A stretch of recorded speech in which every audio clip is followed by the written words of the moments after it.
Assalamualaikum warahmatullahi wabarakatuh. Perkenalkan, Salisna dengan NIM Y7012260 dari kelas B, mata kuliah Kimia Medisinal.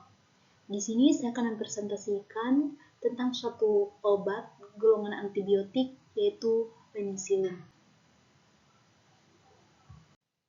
Selanjutnya kita masuk dalam topik 1, yaitu apa itu antibiotik.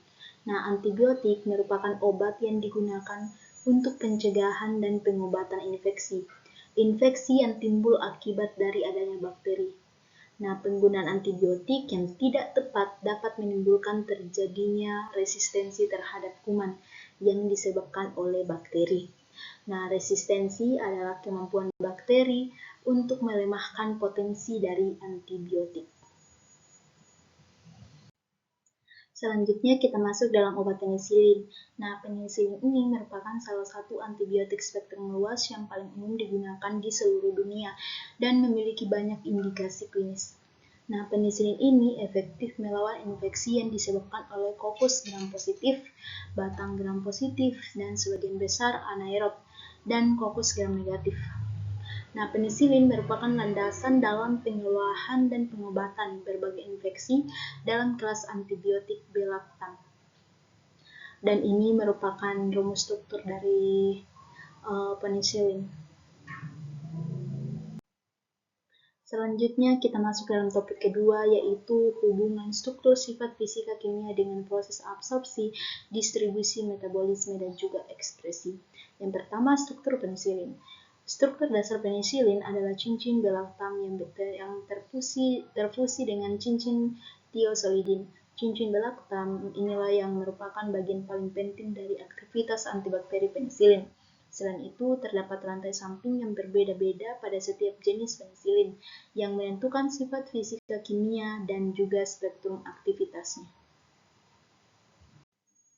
Selanjutnya kita masuk sifat fisika kimia penisilin. Nah, sifat fisika kimia penisilin sangat dipengaruhi oleh struktur rantai sampingnya dan memiliki implikasi besar terhadap farmakokinetiknya. Nah, yang pertama ada kelarutan dalam air, di mana penisilin itu umumnya bersifat hidrofilik karena adanya gugus karboksilat yang terionisasi pada pH fisiologis, menjadikannya bermuatan negatif.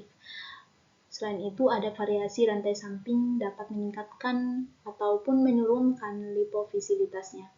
Dan yang kedua itu ada stabilitas asam, di mana cincin belaktam penisilin tidak stabil terhadap asam lambung. Nah, ikatan amida di cincin belaktam itu mudah terhidrolisis dalam kondisi asam, yang menyebabkan inaktivasi obat.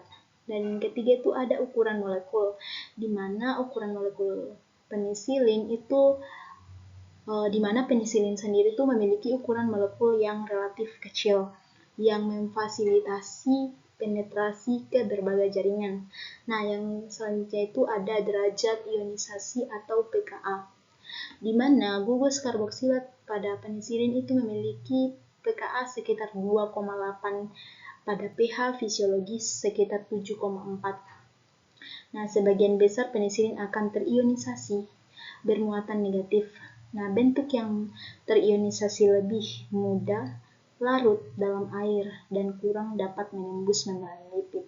Dan yang terakhir ada kemampuan membentuk garam, di mana gugus karboksilat itu memungkinkan penisilin untuk membentuk garam dengan kation, misalnya natrium kalium, prokain, dan juga benzatin. Selanjutnya kita masuk dalam ADME, absorpsi, distribusi, metabolisme, ekskresi penisilin. Absorpsi, yang pertama itu ada stabilitas asam dan pemberian oral. Penisilin G karena ketidakstabilannya terhadap asam lambung memiliki biofabilitas oral yang rendah. Oleh karena itu, harus diberikan secara parental, intravena ataupun intramuskuler untuk mencapai konsentrasi terapeutik yang adekuat.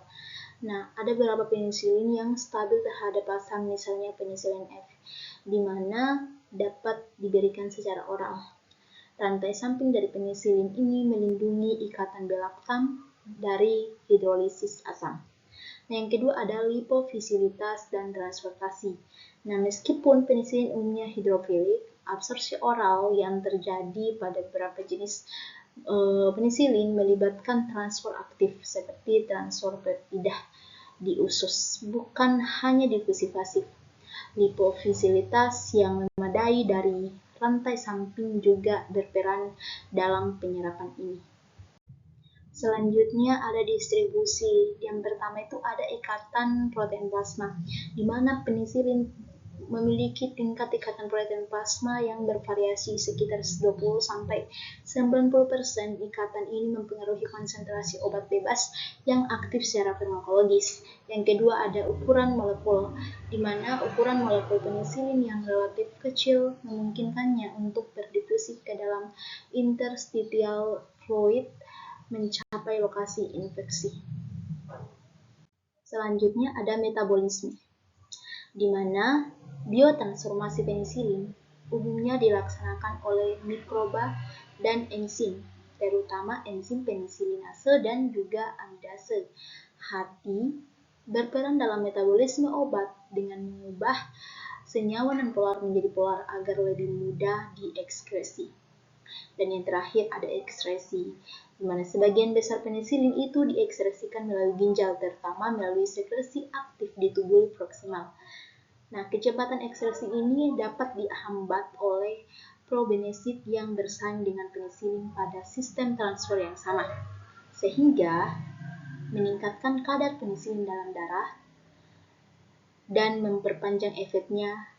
Dan sebagian kecil penisilin juga diekskresikan melalui empedu. Kita masuk ke dalam topik ketiga, yaitu hubungan struktur kelarutan dan aktivitas biologis obat, di mana struktur inti penisilin terutama cincin belaktam adalah kunci aktivitas antibakterinya karena berinteraksi langsung dengan enzim pembentuk dinding sel bakteri. Namun rantai samping R yang terikat pada struktur inti sangat mempengaruhi kelarutan obat, di mana gugus hidrofilik meningkatkan kelarutan dalam air dan gugus lipofilik meningkatkan kelarutan dalam lemak, yang pada gilirannya mempengaruhi absorpsi distribusi penisilin dalam tubuh. Nah, kelarutan yang tepat memungkinkan penisilin mencapai targetnya secara efektif. Lebih lanjut, modifikasi rantai samping juga menentukan spektrum aktivitas penisilin. Kemampuannya untuk menghindari resistensi, misalnya dari enzim beta-laktamase, serta stabilitasnya dalam lingkungan biologis seperti asam lambung, sehingga secara keseluruhan struktur kimiawi penisilin adalah penentu utama efikasi dari sifat farmakologisnya. Selanjutnya kita masuk dalam topik keempat, yaitu hubungan struktur aspek stereokimia dan aktivitas biologis obat, di mana penisilin bekerja efektif karena memiliki struktur kunci, yaitu cincin belaktam. Cincin ini sangat reaktif dan merupakan bagian vital yang berinteraksi dengan target kerjanya dalam bakteri. Pentingnya stereokimia. Stereokimia atau tata ruang molekul penisilin sangat krusial untuk aktivitas biologisnya. Enzim transpeptidase sangat spesifik terhadap bentuk 3 dimensi molekul yang akan diikatnya. Hanya isomer stereokimia tertentu dari penisilin yang dapat pas dengan sempurna ke situs aktif enzim.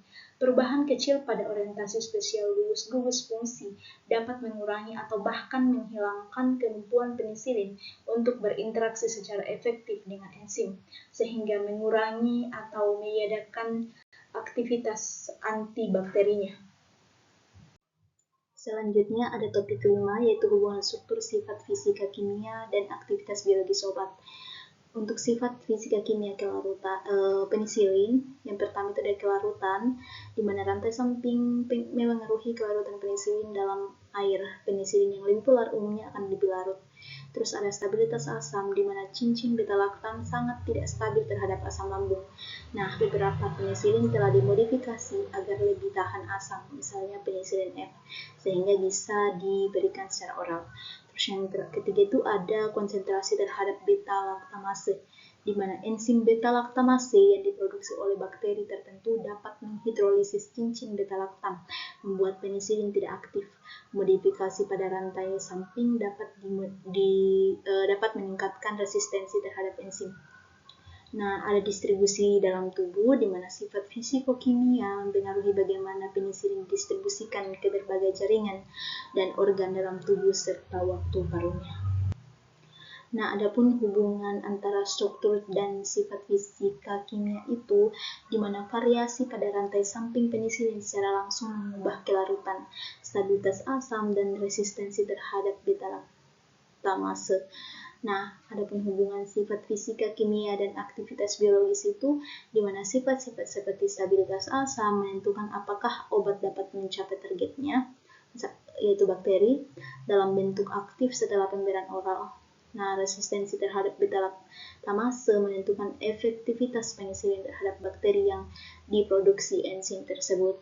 Dan yang terakhir ada hubungan antara struktur aktivitas biologis, di mana kehadiran cincin beta-laktam yang utuh sangat penting untuk mengikat dan menghambat PBB bakteri. Modifikasi pada rantai samping dapat mempengaruhi afinitas pengikatan terhadap PBB yang berbeda sehingga mempengaruhi spektrum aktivitas bakteri apa saja yang dapat dibunuh dari penisilin tersebut. Itulah tadi yang dapat saya jelaskan terkait dengan obat golongan antibiotik yaitu penisilin. Kurang lebihnya mohon dimaafkan. Sekian dan terima kasih. Assalamualaikum warahmatullahi wabarakatuh.